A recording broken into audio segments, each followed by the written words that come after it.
Compramos una planta de agua potable, una carretera, un mercado o un terminal terrestre. Pensamos en el bienestar de Jorge, Andrea y en el tuyo también. Hoy somos un Ecuador con más prosperidad. Somos el Banco de Desarrollo del Ecuador. Y como brazo ejecutor del gobierno nacional, trabajamos junto a los GATS provinciales, municipales y parroquiales, financiando obras, activando la economía para todos los ecuatorianos. Banco de Desarrollo del Ecuador. Cambiamos positivamente la vida de la gente.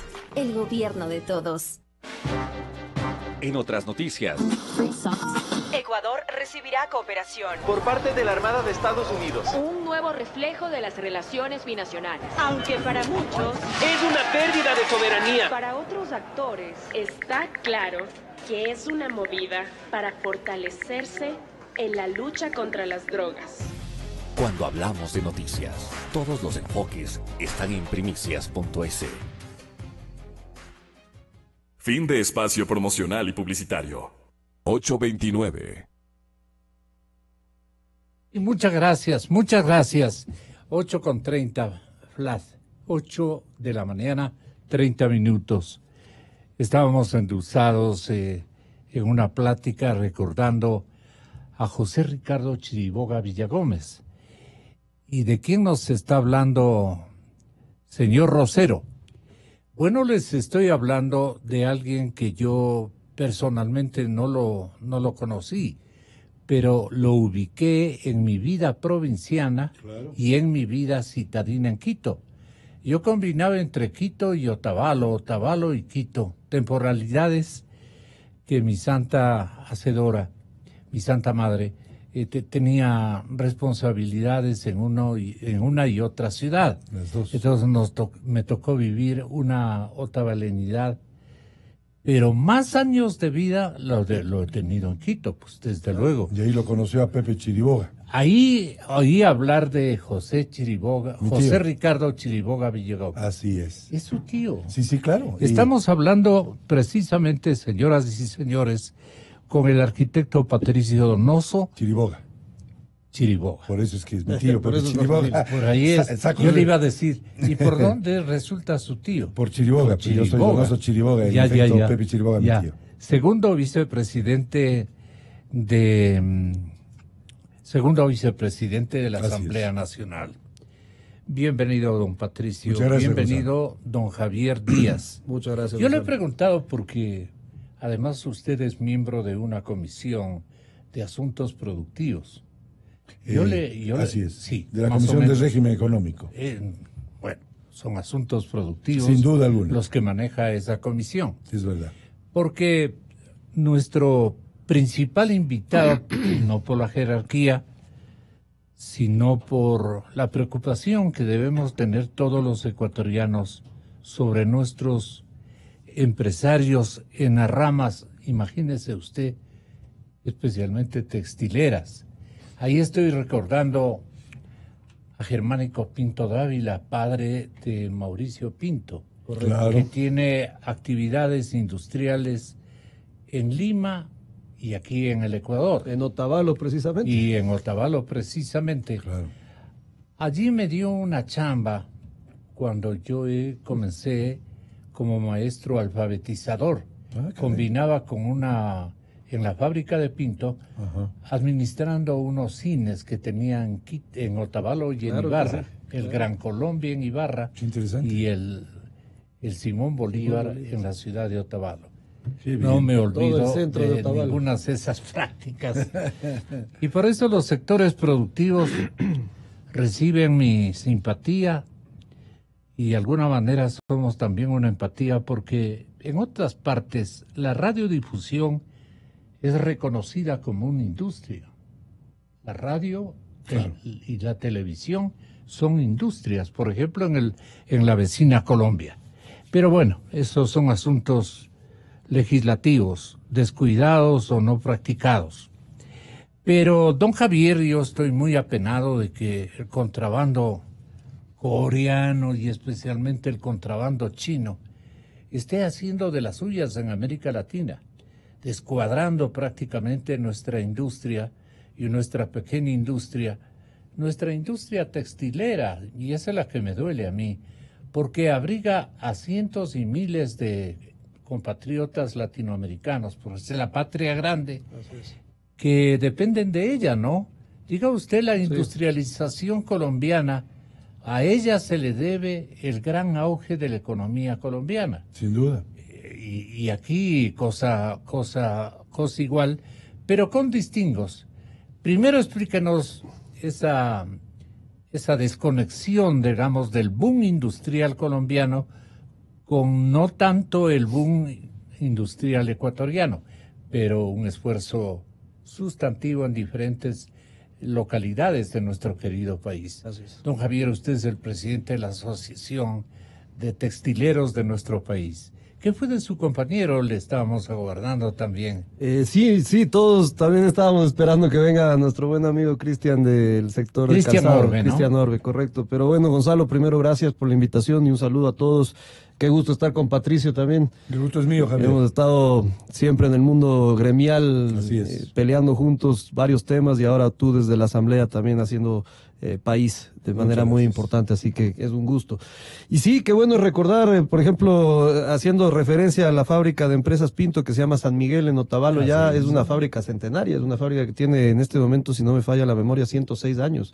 ¿No? Y eso está más enterado que eso demuestra el suscrito que habla. y ese es un ejemplo, al igual que hay ejemplos de otras empresas que están cercanas a los 100 años. Hablábamos con Patricio afuera, que él tuvo vínculo con lo que antes se conocía como la fábrica La Internacional. Así es. Que es una empresa que hoy por hoy pertenece a un grupo brasileño, pero que sigue siendo una fábrica ecuatoriana y que también está cerca de los 100 años. Y bueno, así un montón de empresas que están por varias décadas en el Ecuador invirtiendo, contribuyendo productivamente hablando, contribuyendo socialmente hablando, porque generan mucho empleo pleno, directo, y también contribuyendo económicamente a través de impuestos, a través de divisas por exportaciones. Es decir, es un sector que tiene una escala más pequeña que la colombiana, para hacer referencia a ese ejemplo, o que la peruana, que es más grande aún, o que otras del Asia. Pero en términos relativos es la segunda industria más importante del Ecuador desde que estamos dolarizados. Solo cogiendo el periodo dolarizado somos la segunda industria. La primera me dice que es la... La primera está vinculada al sector de alimentos, de transformación de alimentos. Ya. La segunda es la textil y Por confección. ejemplo, valga la redundancia, ¿cuáles ejemplos de producción de industria de alimentos? Cárnicos, ahí también está la parte de procesamiento de vegetales. Ese es un sector, primer nivel de productividad. Es un sector muy, muy grande, pero el segundo, dentro de la nivel de productividad. Por nivel de productividad. El segundo en la rama manufacturera es del textil y confección. Nosotros estamos aportando en valor agregado anualmente alrededor de $1.000 millones al PIB manufacturero ecuatoriano. Eso es prácticamente el 7% de la manufactura ecuatoriana puesto en términos relativos. Entonces, es un sector sumamente importante, pero que hay que decir Gonzalo y hay que decir Patricio, en los últimos años, y hay una estadística que no miente, 2014 este sector facturaba aproximadamente $1.000 millones ventas locales y ventas al exterior. 2018, 850 millones. 2016 bajamos a 700 millones. Es decir, si hacemos una relación anual, estamos perdiendo entre 150, 180, 120 millones anuales de ventas. Eso es realmente un problema grave.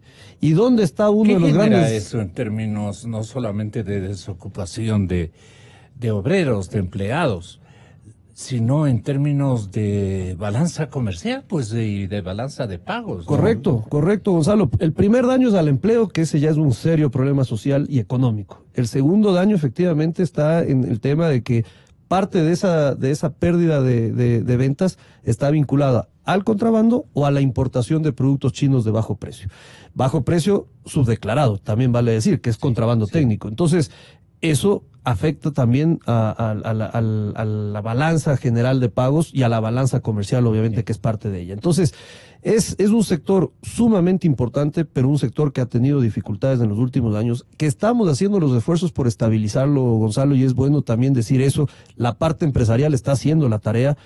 Hay empresas que incluso despuntan dentro del sector, grandes exportadores, muchos de ellos, pero la situación en sí es compleja. Entonces, este tema del contrabando, este tema del comercio ilegal a nosotros realmente nos detiene como sector y obviamente detiene a la sociedad, detiene a la economía, porque le está quitando recursos al país, una actividad delictiva que además está anclada al lavado de activos, que está anclada al narcotráfico, que está anclada al terrorismo, que está anclada incluso a la trata de personas. Es decir, es realmente una actividad que financia otras actividades de crimen organizado. Entonces, el sector textil y confección ha puesto este problema en la discusión con otros sectores. Tabacalero, por ejemplo, es otro que tiene un problema también sumamente grave en esta materia. Licores, calzado, como íbamos a conversar, cerámica, vajillas. Es un problema. ¿Qué pasa con el calzado, importante, señor ingeniero Cristian Orbe, para que escuche el distinguido parlamentario ecuatoriano Patricio Donoso, miembro de la Comisión de lo Económico de la Asamblea Nacional aquí presente? Tenga la gentileza. ¿Qué está pasando con la industria del calzado? Buenos días, Cristian. Bueno, muy buenos días con todos. Patricio, Javier, qué gusto tenerles en este espacio. Sí, bueno, básicamente desde el área del calzado hemos venido en un regimiento de todo lo que es los precios que están llegando al país, sea por la vía de importaciones y por la más triste y cruel historia, como lo menciona Javier, que es la parte del contrabando. Se han venido reduciendo, la parte artesanal ha sido impactada. Nosotros acá desde Pichincha, de alguna manera no los sentimos tan críticos, son industrias un poquito más robustas, pero tenemos información de Caltu, de la Cámara de Tungurahua, que ya hay básicamente entre un 40 y 50% de cierre de talleres artesanales de calzado, lo cual es preocupante. Lo mismo pasa desde Gualaceo, que es uno de los íconos también pues del país, por los productivos característicos de nuestro sector, que también se han dedicado ya a otras cosas, a la orfebrería, a otro tipo de tareas, digamos así. Esto se ha venido solicitando un poco un tema de controles para el tema de SENAE, en aduanas.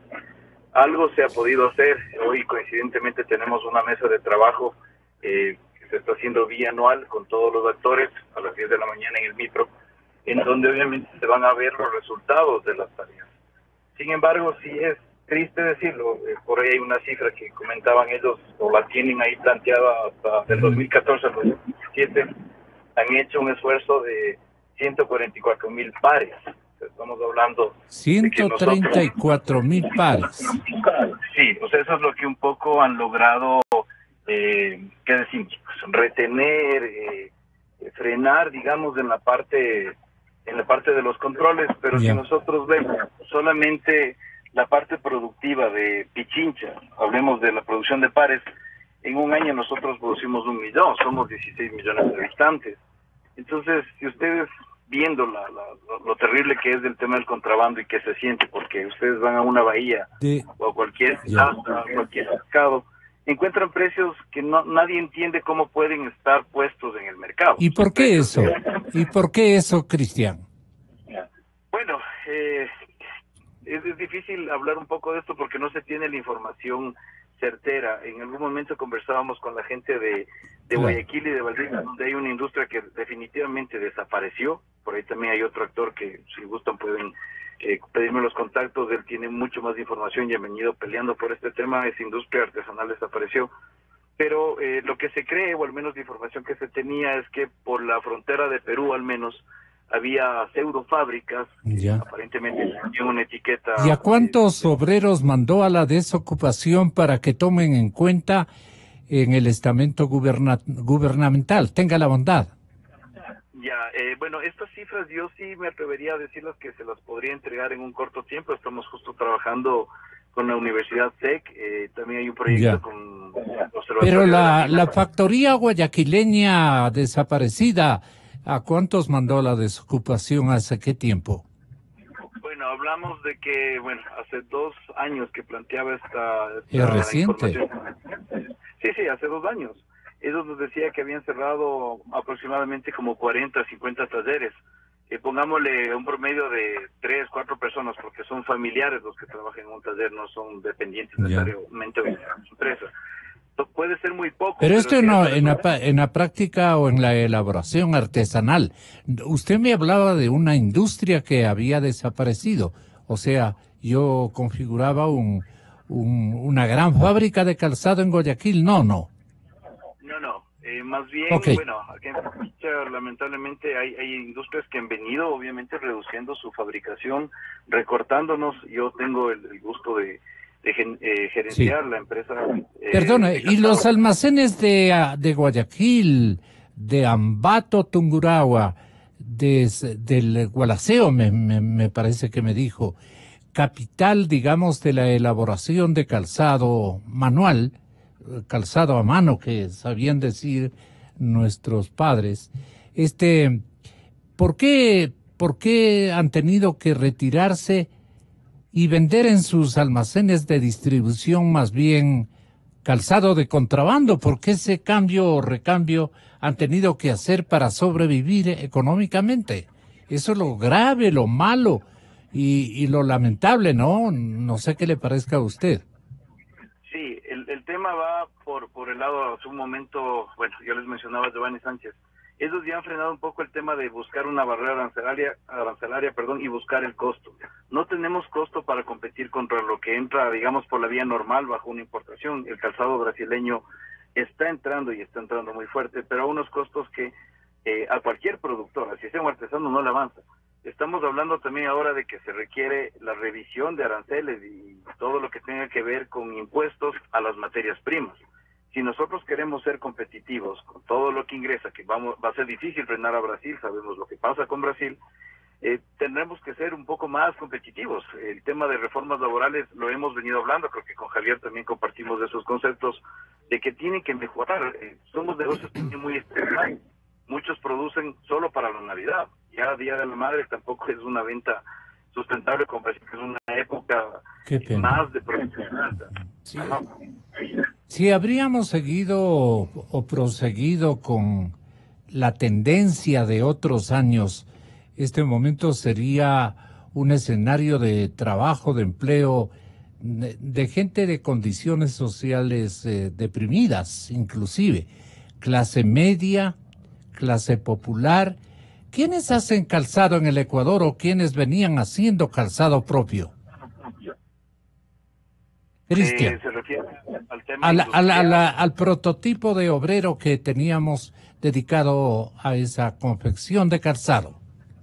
Bueno, eso sí es otra de las problemáticas y coincidentemente con Javier estamos en el tema de formación dual. La mano de obra calificada para el sector realmente se fue perdiendo. No existe, se fue perdiendo, claro. Exactamente. Y lo que estamos haciendo nosotros desde CAMCAL es fortaleciendo obviamente y recuperando ese conocimiento, haciendo transferencia de conocimiento. Tenemos ya una formación dual técnica lanzada en el Instituto Metropolitano de Diseño, tiene toda la ideología de formación dual alemana para recuperar y obviamente primero profesionalizar nuestra mano de obra que tenemos dentro de las empresas, principalmente de Pichinche.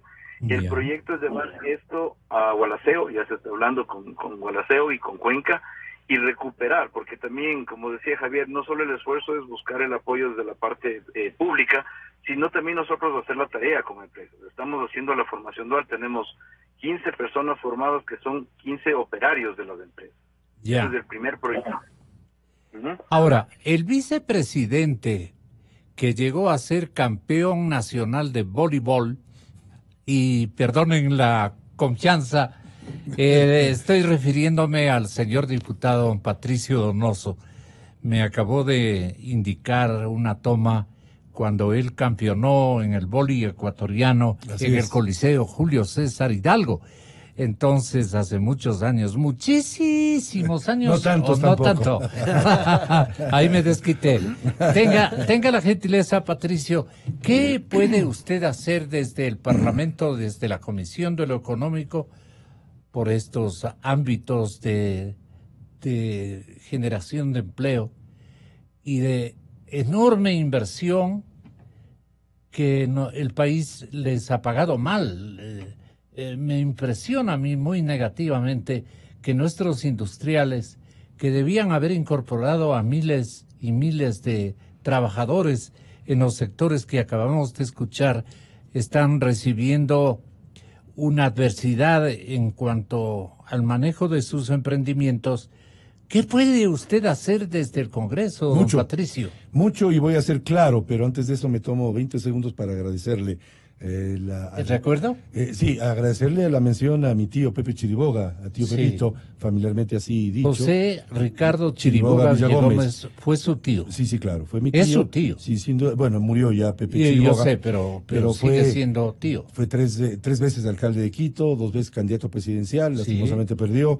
Con Velasco Ibarra. Con Velasco Ibarra y Camilo Ponce, fue embajador en los Estados Unidos, fue canciller de la República, fue quien hizo el Estadio Olímpico Atahualpa, el Coliseo Julio César Hidalgo, el Mercado Central, entre otras. Muy querido por el pueblo de Quito, muy querido, y por supuesto una de las razones por las cuales yo estoy en política, pues me la activó mi tío Pepe, sin duda alguna. Con él tuve tuve el bichito, tuve la oportunidad de conversar muchas veces con mi tío Pepe, y por supuesto como dice Javier Díaz, el bichito de la política me entró por ahí, amén de mi padre, y quiero agradecerle, Gonzalo, por esa mención, pues me siento orgulloso, un sano orgullo, y se lo digo abiertamente, de ser sobrino de Pepe Chiriboga, y también haber sido capitán de la selección de vóley del Ecuador. Le decían Pepe Chiri en el pueblo. Pepe Parches. Pepe Parches también. Claro, Pepe Parches porque parchaba la ciudad, arreglaba todos los baches y le llamaban Pepe Parches, cariñosamente. Tanto habrá sido querido Pepe Parches que fue electo 3 veces alcalde de la ciudad de Quito. Debe haber sido uno de los mejores alcaldes que ha tenido la capital de la República. Quería agradecerle. ¿Qué obras hay? El Estadio Olímpico, para empezar. Cuando él hizo el Estadio Olímpico, le criticaron. ¿Y por qué no lleva su nombre? Debería, ¿no? Debería. Desde luego, si él ha construido. Es más, le pido al alcalde actual y les pedí a los anteriores alcaldes que alguna buena ciudad, por lo menos una buena avenida de Quito, tenga el nombre de Pepe Chiriboga, de José Ricardo Chiriboga Villagómez. No existe una avenida importante a uno de los mejores alcaldes. ¿Cuántos viejecitos estarán escuchando y recordando? Y les saluda a todos ellos que les recuerdan a Pepe Chiriboga. Y no solamente que parchó la ciudad, hizo el mercado central, clave en el trabajo de la gente pobre, de la gente que necesita empleo en el centro mismo de la ciudad de Quito, amén del Estadio Olímpico, que cuando lo construyó la gente, algunos críticos le decían que construyó un estadio para jugar en Colombia porque era muy al norte, pero la visión que tenía Pepe Chiriboga dijo en aquel entonces que en menos de 20 años del estadio quedaba corto. Potreros, claro, y quedó corto, tan corto que muchas veces se ha hablado de ampliar el Estadio Olímpico Atahualpa, y yo tuve el gusto y la suerte. Ahora se va la línea equinoccial con Yunda. Yo tuve la suerte de jugar campeonatos de vóley, fui capitán de la selección del Ecuador en el Coliseo Julio César Hidalgo, que lo hizo mi tío Pepe Chiriboga cuando alcalde, de tal manera que quería agradecer esa mención, Gonzalo. Y segundo, vamos al tema. Por supuesto, compartir con Javier Díaz de esta mesa de trabajo es un gusto, los dos compartimos, además dirigencias gremiales, y cuando yo, presidente del Comité Empresarial Ecuatoriano... Pero él no jugaba el vóley. No creo. Yo al fútbol le hago.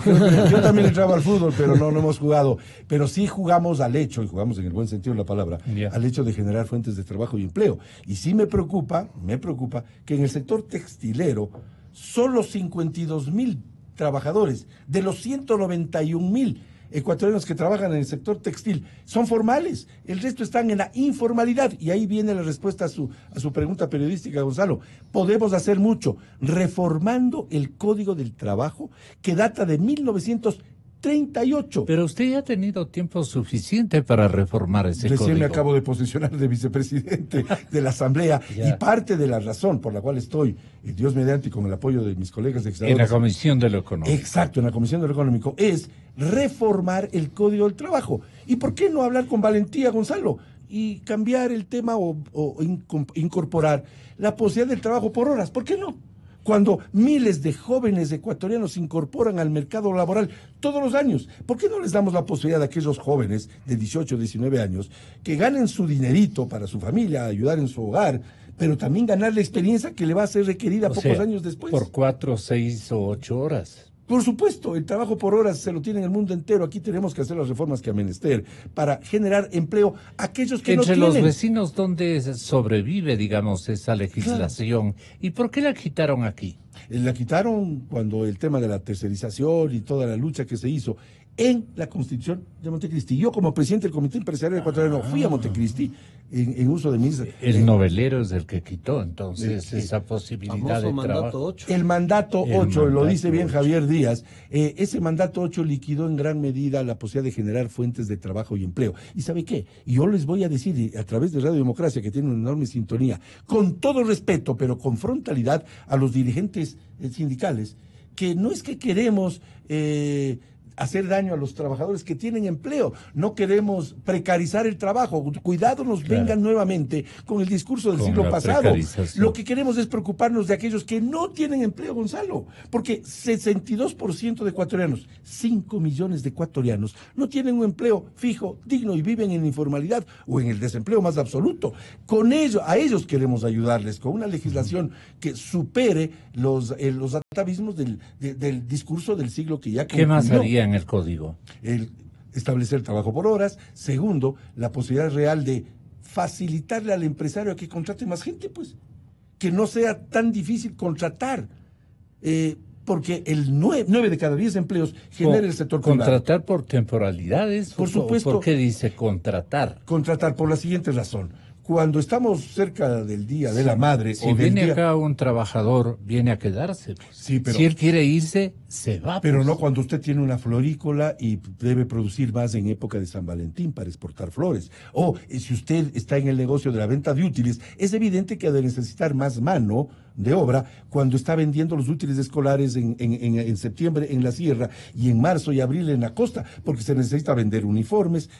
Son trabajos temporales, porque se necesita vender uniformes, vender útiles escolares, vender mochilas, etcétera. Y cuando es Navidad se necesita más mano de obra para vender los juguetes, pues. Entonces, usted no puede como empresario hacerse cargo, y digo con todo respeto, de todo el año, de una temporalidad que exige mayor trabajo en esos momentos del año. Es que hay que comprender cómo funciona el mercado y cómo funciona la sociedad para generar, ¿qué? Más empleo, porque no hay derecho que 5 millones de ecuatorianos no tengan empleo por viejos atavismos. ¿De qué países proviene el calzado de contrabando? Le preguntamos a Cristian si todavía está en línea telefónica.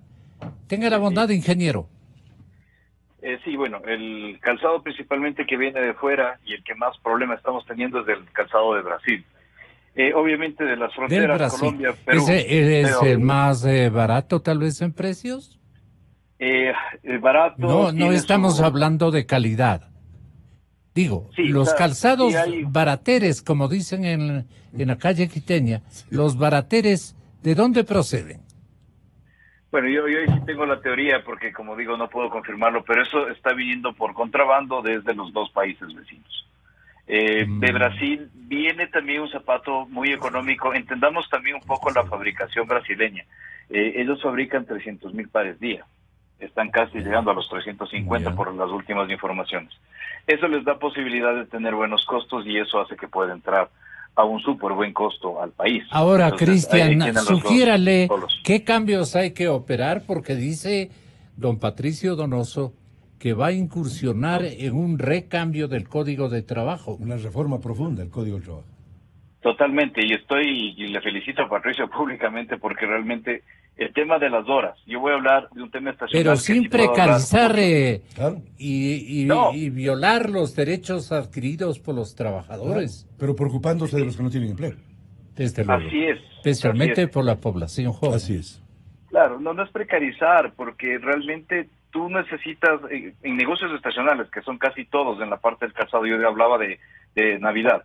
El negocio escolar, yo gerencio la Industria Nacional de Calzado Bunky. Yo tengo que producir siempre los mismos 2.200 pares todos los meses. Pero si yo pudiera contratar personas temporales para subir mi producción, no tendría que estoquear tanto. Los costos financieros de hospedar todo ese calzado dentro de una bodega son altísimos. Entonces, ¿cómo mejoramos el costo para poder pensar? Algún rato el señor Campana nos decía, ¿por qué no exportan? O sea, pero ¿cómo exportamos si nuestra mano de obra se vuelve carísima? El tema de la contratación, como decía Patricio, también es una mordaza. 3 meses tienes que tener una bola mágica para saber si se va a portar bien o mal, y si no, se vuelve un tema indefinido. Hay que ser balanceados para los dos lados. Entonces, las reformas que se plantean hacer desde la Asamblea me parecen totalmente coherentes, principalmente el trabajo por horas, porque así se puede generar más empleo. Coincido, yo tengo en las épocas de escolaridad muchachos que vienen, que están haciendo su universidad, vienen, trabajan, ganan una plata, se les paga comisiones y siguen pagando sus estudios. ¿Qué más le sugiere usted hacer en esta reforma a Patricio Donoso?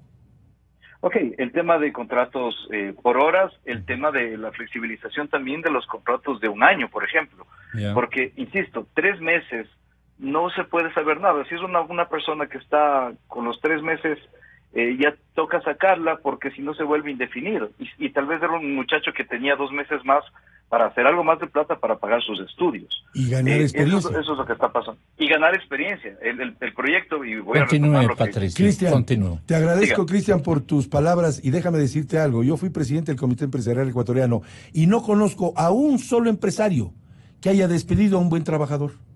Nadie despide a un buen trabajador. La estabilidad está generada por el trabajador que es bueno, por supuesto, porque sería una verdadera torpeza, pues, despedir a un buen trabajador, primera cosa. Y segunda, lo que Cristian menciona es verdad. Los costos por no tener un código del trabajo adecuado, porque ha tenido en estos 81 años apenas un maquillaje por ahí, algún cambio, pero nada profundo, imposibilita que se pueda ser competitivo frente al mundo. Por tanto, si queremos exportar calzado, textiles o lo que fuese, pues empecemos modificando un código laboral que es caduco. Y yo les he dicho a los dirigentes gremiales, a los dirigentes sindicales, no queremos precarizar nada, Gonzalo. Más bien al contrario, vamos a defender los derechos de los trabajadores que ya tienen empleo. 62% de ecuatorianos no lo tienen. Por tanto, sin violar ningún estamento de los trabajadores. Ninguna conquista. Ninguna conquista, exacto, y además nada es retroactivo. Queremos ampliar la posibilidad de que los empresarios contraten más gente. Bien. Si en torno a radiodemocracia, en vez de existir 2 farmacias, existiesen 4, habría el doble de oferta de empleo. O en vez de una ferretería, hubiesen 2 ferreterías, más empleo. Pero para que venga el empleo, para que se genere empleo, necesitamos que alguien invierta. Y como decía Cristian, es verdad, 8 de cada 10 emprendimientos fracasan. No es que usted hace un emprendimiento y ya ganó, ya es millonario. No es así, es una torpeza creer que es así. Los emprendimientos salen con el pasar de las semanas y de los meses, pero si le tenemos a un emprendedor que está arriesgando capital y trabajo, atado a un negocio que no funcionó, ¿qué hace usted con los trabajadores? Nada más absurdo que, aparte de quebrar, tener que indemnizar a trabajadores que pierden su empleo, y eso es gravísimo. Lo que hay que hacer es generar fuentes de empleo, darle facilidades al emprendedor para que contrate más. Es que de eso se trata. Y déjeme decirle algo legislativo. 137 legisladores estamos allí en el Parlamento. Los 137 fuimos candidatos. Los 137 ganamos. Los 137 legisladores fuimos por toda la geografía ecuatoriana. Pero hay algunos que ya han colapsado. Así es, pero todos ofrecimos algo y nosotros ofrecimos empleo. Y queremos generar fuentes de trabajo y empleo a través de leyes adecuadas. Esta es la posibilidad. Y qué bueno que estoy yo en la Comisión de Régimen Económico para tratar temas económicos que generen empleo. ¿Alguna otra enmienda para que no colapse el sector textilero, don Javier? Sí, no, y es muy bueno escuchar este diálogo con Cristian incluido, que también propone unas cosas súper importantes para la industria manufacturera en general. Ahí nos incluimos nosotros, sobre todo con la confección. Yo me he preocupado de convocarles a todos. Sí, bueno, algunos no han querido venir. Eso es muy bueno.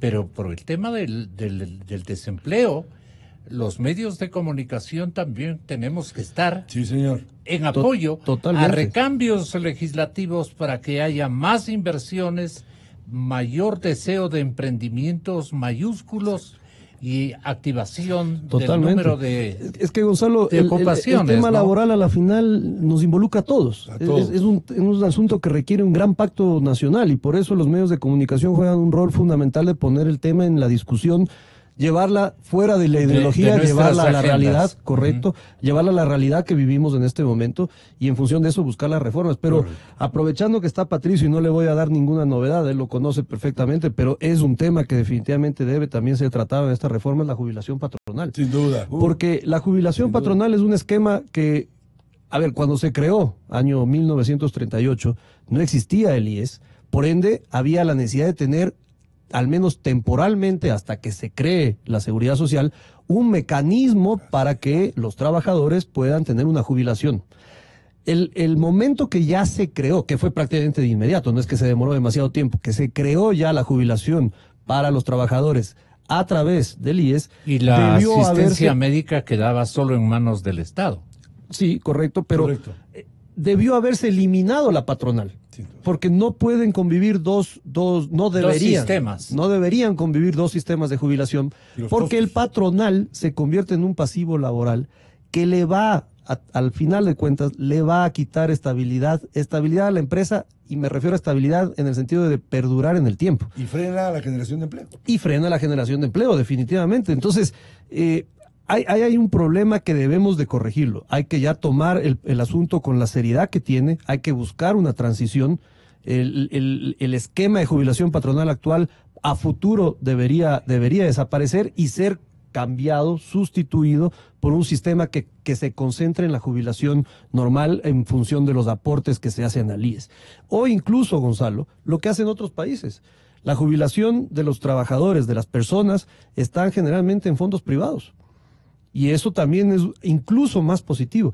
Hay una cosa interesante de cambiar el modelo de jubilación actual a uno más moderno, que el trabajador desde el día 1 tiene garantizada la jubilación y la va llevando, tiene portabilidad. Su fondo de jubilación puede ir, continúa en el tiempo, aunque cambie de empleador el trabajador.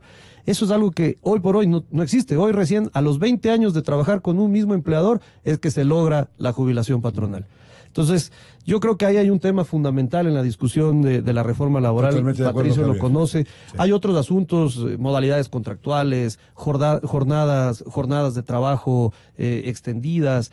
Se tiene que discutir sobre el desahucio, se tiene que discutir sobre el costo del despido, se tiene que discutir sobre temas como, por ejemplo, la contratación por horas. O sea, todo eso tiene que estar en la discusión. Correcto. Pero jubilación patronal, Gonzalo, en empresas, como hablábamos al inicio, centenarias o que tienen 80, 70, 60 años de existencia, es un serio problema, porque hoy por hoy muchas empresas tienen dos nóminas, una nómina activa y una nómina pasiva de jubilados. Y eso, aquí siempre nos dicen, ¿por qué son tan caros? Ahí tienes una razón más de por qué somos caros. Porque tenemos que asumir unos costos que otros no los asumen en ninguna parte del mundo. Entonces, esa es una reforma fundamental, sin violentar ningún derecho adquirido de los trabajadores. Y esos costos, perdón que te interrumpa, esos costos termina pagando la gente. Por supuesto. Y eso es lo grave, y tienen que entender los líderes sindicales que termina pagando la gente esos costos, porque no es cuestión de soplar y hacer botellas, crujir los dedos y generar empleo. Se trasladan finalmente al precio al consumidor, eso es una realidad. O sales del mercado simplemente y desaparece la empresa. Ese es el otro escenario. Entonces, por ejemplo, lo que mencionaba Cristian de la situación del calzado artesanal en Guayaquil. Sí. A nosotros eso en el sector textil nos está pasando en el mundo Atuntaqui, en el mundo Pelileo, que son dos polos donde había mucha confección formal y que había un proyecto interesante de producción. Muchas de esas empresas pequeñas, casi todas, artesanales, muchas, han tenido o que cerrar o que dedicarse ya a actividades no tan formales o directamente informales. Entonces, ese es el efecto de tener, por un lado, un sistema poco competitivo en el país, un sistema muy poco competitivo en el país, el efecto de tener contrabando, ese es definitivamente. Pero ¿cómo controlamos el contrabando? Decisión política. Primero, decisión política, es una política de Estado realmente la que se debe. El estamento aduanero, este momento está descompuesto, desactivado. A mí me parece, Gonzalo, que hay que situar el problema al menos en dos grandes focos. El uno es el contrabando abierto, que es ese que se mete por las fronteras y nadie lo logra controlar porque son pasos ilegales. Claro. Ahí ya el gobierno ha tomado una decisión que esperamos dé resultado, una decisión de que las Fuerzas Armadas apoyen al Servicio Nacional de Aduana en el combate al contrabando abierto. Eso es una buena noticia. Hay un instructivo ya emitido por el ministro de Defensa. Esta es una noticia que... ¿Están totalmente ustedes conformes con aquello? Es una excelente noticia, lo veníamos pidiendo hace años. Hace rato. Va a estar durante 4 meses implementado, es como una especie de un piloto. Pero a ver que qué puede tal funciona. retornar el momento que tome auge de nuevo el contrabando. Sí, señor. Sí, señor. Entonces, esa es una buena medida y ahí la aduana va a tener un apoyo importante de las Fuerzas Armadas. Pero por otro lado está el contrabando técnico que hablamos, que ese es el que sí se le pasa a la aduana. Y yo creo que la directora general de aduana tiene toda la buena intención. Es una persona que está clarísima en el problema y tiene las herramientas para solucionar y la decisión sobre todo para solucionar. Lo que necesita es que realmente se convierta en un tema de política de Estado, que haya la decisión política. Al gobierno le falta tomar una decisión, Gonzalo, de crear un verdadero mecanismo de control al lavado de activos en el contrabando. Está todavía en línea, Cristian, con esto terminamos para que vaya escuchando Patricio Donoso, el vicepresidente de la Cámara. Lo importante, no la Cámara de Producción ni de Calzado. El Congreso de la República. Así es, mil perdones. Pero antes teníamos los comunicadores, especialmente la consigna de mencionar al Parlamento como Cámara de Diputados. Así es. La época de las cámaras. Luego vinieron a imitar las cámaras de la producción. Usted recordará. Esto solamente para recordar. Es verdad. Pero aquí lo que me interesa es lo óptimo para que ustedes puedan evitar el contrabando. ¿De dónde procede el contrabando? Y hay un aditamento especial para Cristian y para usted. ¿Por qué encarecen la producción nacional los textileros y los confeccionistas de calzado, como se llaman los fabricantes? Los fabricantes de calzado. Si vienen del exterior, calzados y ropa, vestimenta. Camisa, corbatas por $3. Exactamente. Baratísimos. Entonces, la gente, el pueblo a pueblo dice, pero tampoco pueden ubicarnos a ser consumidores perennes de mercadería muy onerosa, muy cara. Nosotros vivimos felices con el contrabando. Y no crea que allí, en los estamentos gubernamentales, dirán la siguiente reflexión. No les vamos a quitar tampoco, si todo el mundo fuma, a los venezolanos y venezolanas que están vendiendo cigarrillos de contrabando, ¿no es cierto?, en las calles. Y entiendo que a precios que les deja buena rentabilidad, etcétera, etcétera, para que yo voy a hacer un recorderis si esto está visualizando el público. Don Javier. Gonzalo, usted ha situado un poco la problemática más difícil, ¿no? Porque estamos ante un problema social, por un lado, gente sin empleo, claro, gente que lastimosamente por esa condición no tiene ingresos estables o simplemente no tiene ingresos y que por ende necesita consumir productos a precios más asequibles. Y por otro lado estás con un problema moral.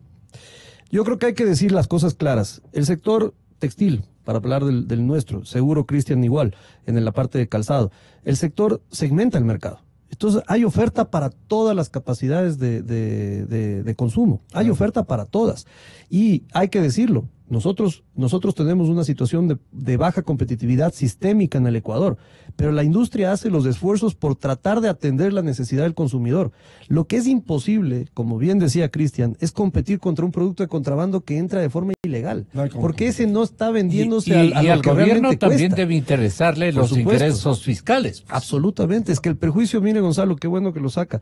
En el contrabando técnico textil el 2018 el Estado dejó de recaudar al menos $40 millones, al menos, por evasión de aranceles de importación e IVA de importación, al menos, en importaciones de ropa, textiles de hogar y telas, al menos. Si eso luego se va al mercado a vender sin factura, a vender de cualquier manera, otro IVA más que se evade, y no hay impuesto a la renta porque esa gente efectivamente hace muy buenos márgenes y es una actividad muy onerosa. Y menos trabajadores que sí pagan impuestos. Y menos trabajadores que pagan impuesto, menos trabajadores que aporten al IES, etcétera, ¿no? Entonces, ahí está el otro gran problema para el Estado en general, ¿no? El fisco está siendo afectado.